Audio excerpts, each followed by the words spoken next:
No one is celebrating yet because Hamas is so highly unpredictable. Negotiating with Hamas is about 1,000 times harder than negotiating with the Taliban. That complete disarmament of Hamas is absolutely critical. Because the Western world has been a little bit too shy. Bypassing the deep state to actually get stuff done.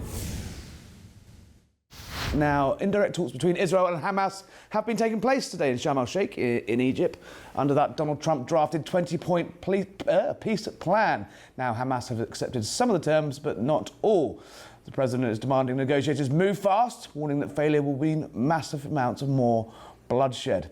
As the conflict reaches its second anniversary, as I say, tomorrow, we're joined by the Daily Signal's Virginia Allen to discuss it all. Virginia, you were at the White House today. There was an update and various sort of behind-the-scenes hints about what's going on. Bring our listeners and our viewers up to speed on exactly where we are with the Trump peace plan. It's a really big day in Washington, D.C., and certainly in Egypt, where those talks are taking place.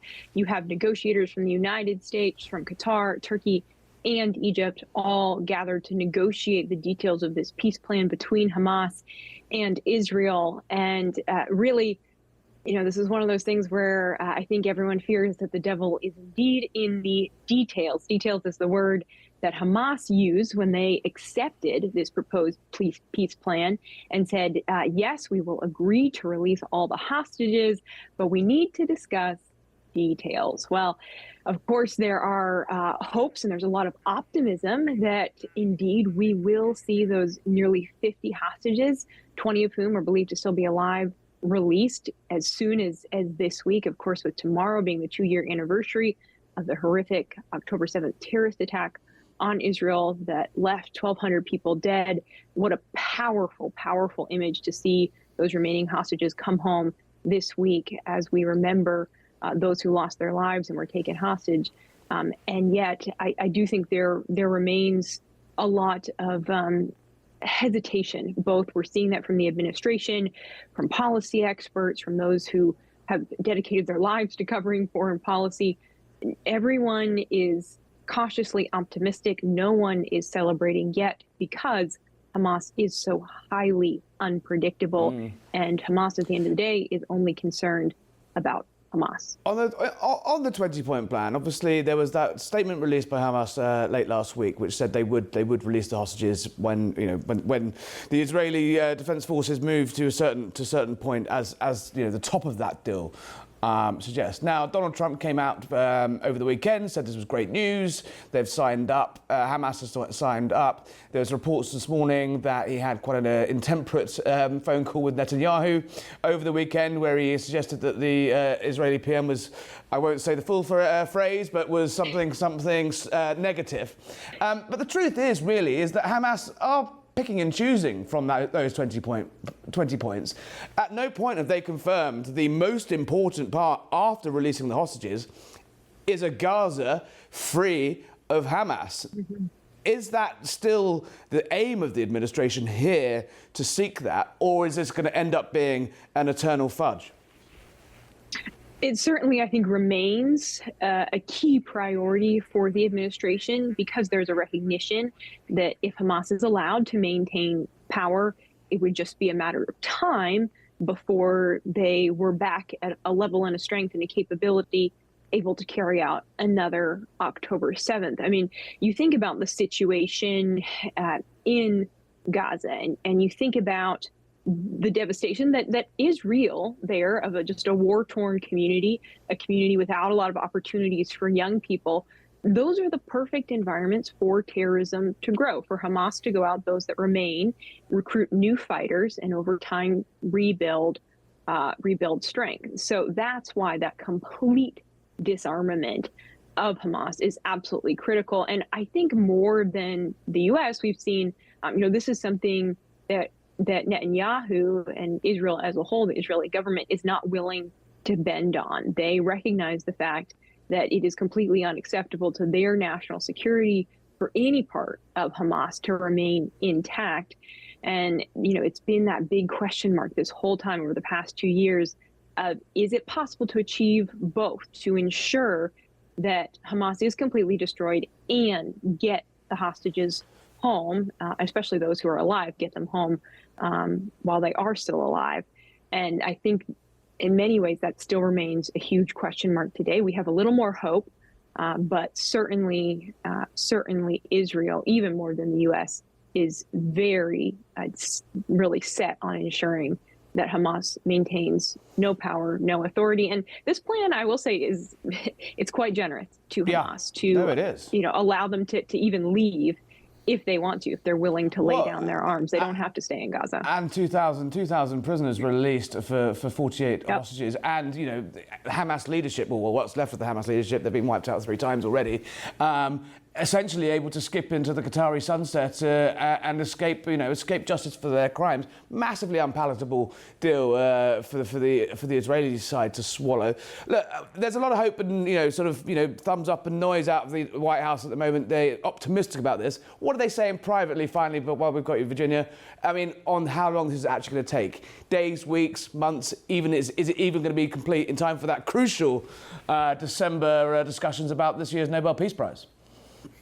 Yeah, well, so we're seeing pretty consistent verbiage across that line that it's going to be several days or a few days of negotiations.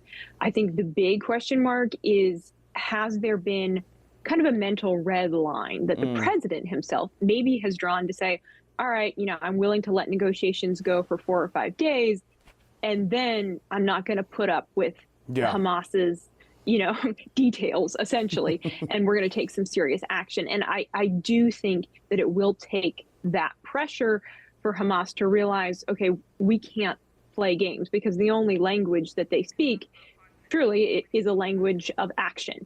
And it's not enough. They're going to try and drag out these negotiations for as long as they possibly can. All right, the Daily Signal's Virginia Allen there with all the latest on the talk. Still with me is Raheem Kassam. Raheem, it does strike to me that the president's kind of losing his patience on this one. He just wants this done. It's taking up too much global bandwidth. He hasn't made a massive amount of progress with Putin and the Ukrainian thing. He does feel to me that he seems to think he can get this one sorted far quicker. Yeah, it's almost like it's the Middle East conflict or something. It's been going in this... As he says, this for 3,000 years, and he's the one to fix it. Right, and the idea... I mean, look, I think a lot of the talking points, not of Virginia's, by the way, who was wonderful on this, but I think a lot of the broader talking points around this sort of thing are asinine. The idea that Hamas is going to skip off into the sunset and there isn't going to be some residual terror faction that remains in Gaza, in the region, funded by Iran, and so on and so forth, obvious, right? Negotiating with Hamas is about 1,000 times harder than negotiating with the Taliban, okay? And that was already, and it continues to be very difficult. The realpolitik of this all is actually, what do we want Gaza ending up being?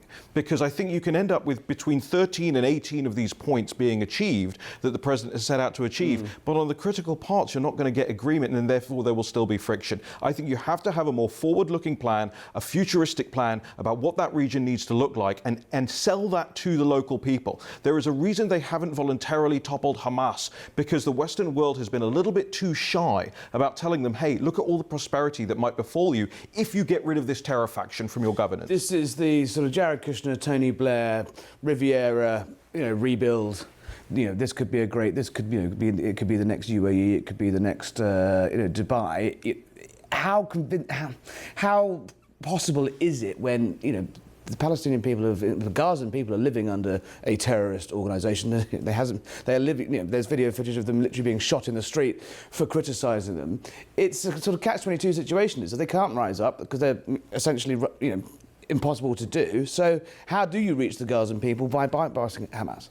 I don't know. I don't know about impossible, right? But there's certainly been a level of weakness on the Western side. I mean, look at Iran. Take Iran as an example. Yeah. Every time the Iranian people finally get their stuff together to try and overthrow the regime, the West ends up a little short of that, right? And are afraid of the long-term ramifications. Well, what Donald Trump used to call forever wars, right? Doesn't want to get the West dragged into these sort of things. But honestly, if I were Donald Trump, I would say the same thing to the Palestinian people as he once said to black Americans. He said, what do you have to lose? Right? At this point, you've been voting the same time where you've been trying the same thing for so long and the conditions of your life are not improving. What do you have to lose? Yeah. Interestingly, you're a keen criminologist of this organisation. It does seem to me that the president is bringing in sort of voices and expertise that are sort of entirely bypassing the State Department at the moment. So Steve Witkoff is obviously his envoy around the Middle East, and he's doing a lot of the heavy lifting on Ukraine and Putin. And Jared Kushner obviously has been brought in to lead on this particular deal. Where does that leave Marco Rubio, who seems to be sort of picking up every other job going, other than actually being the Secretary of State? I don't know. I mean, Marco Rubio is doing a wonderful job all the world round, quite frankly, for the United States. This particular thing does take more people, it does take more actors. Here's why. Because President Trump understands what I just described, that there has been a Western intransigence for decades upon decades, and that lives and breathes in the State Department. It lives and breathes in the bureaucrats that are still there in a lot of senses, that still want to perpetuate policies, say things like two-state solution, but what never ends up getting anywhere, right? That's what you're fighting against, and that's why it was imperative that President Trump brought in external actors. So he's sort of hacking the system, bypassing the deep state to actually get stuff done. Perfectly said. Oh, and indeed.